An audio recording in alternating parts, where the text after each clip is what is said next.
गरीब मराठे मोठे झाले नाही पाहिजे म्हणून तर यांनी आंदोलन उभा केले।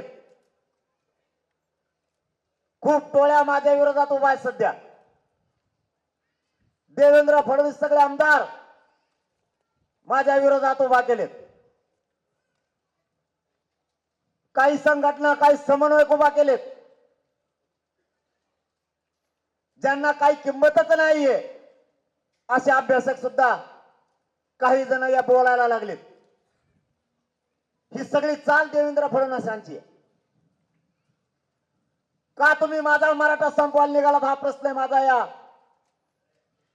आष्टी तालुक्यातल्या मराठ्यांच्या वतीनं। तुम्हाला माझ्या मराठ्यांनी तुमच्या पक्षासह मोठं केलं की नाही? यात मराठ्यांनी 106 आमदार निवडून दिलेत तरी माझा मराठा संपवायला तुम्ही निघालात। आम्ही तुम्हाला मागितलं तरी काय? आमच्या असणाऱ्या हक्काचं आरक्षण मागितलंय तुम्ही तेही देत नाहीयेत। आम्ही कोणतं चुकीचं पाऊल उचललंय? माझं कर्तव्य मी पार पाडतोय। ज्या समाजाला मायबाप मानलं त्यांचा मुलगा म्हणून रात्रंदिवस तळमळीने हा समाज मोठा व्हावा म्हणून मी काम करतोय। का खपत नाहीये तुम्हाला?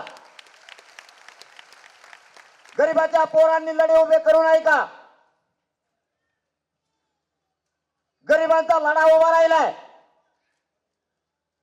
का? आम्ही स्वप्न बघून आमचे लेकरं मोठे होण्याचा। गरिबांनी रस्त्यावर आलं नाही पाहिजे का? गरिबांचे पोरं आयएस दर्जाचे अधिकारी झाले तुम्हाला का बघू वाटत नाहीत? नोकरीच्या क्षेत्रात मराठा चाललाय यांना का बघू वाटत नाहीये?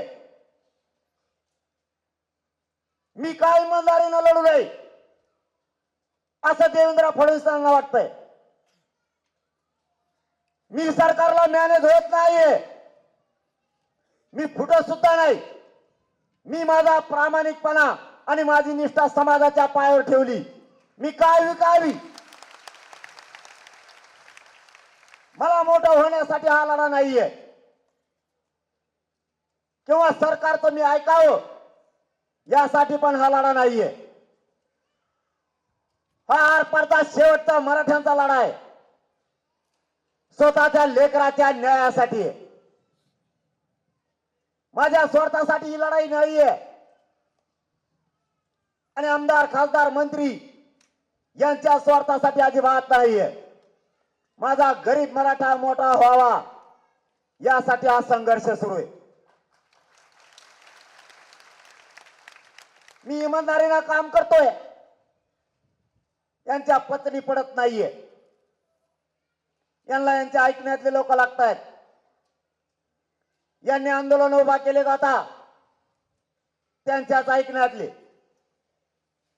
ज्याला 2000 कोटी 500 कोटी 4000 कोटीचे काम दिलेत असे लोक आंदोलनात उभा आहेत। आता बलाढ्य शक्ती पैशाने असलेली आपल्या विरोधात उतरली।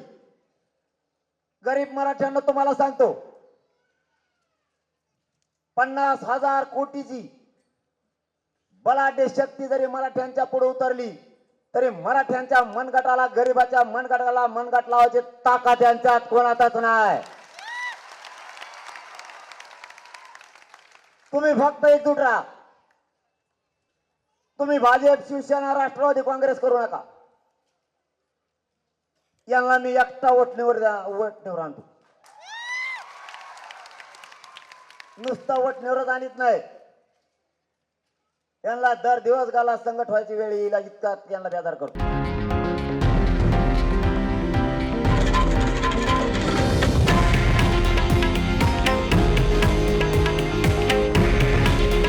हे आहे देशातील नंबर 1 न्यूज नेटवर्क आणि आपण पाहत आहात TV9 मराठी। काळजी तुमची, हित महाराष्ट्राचं।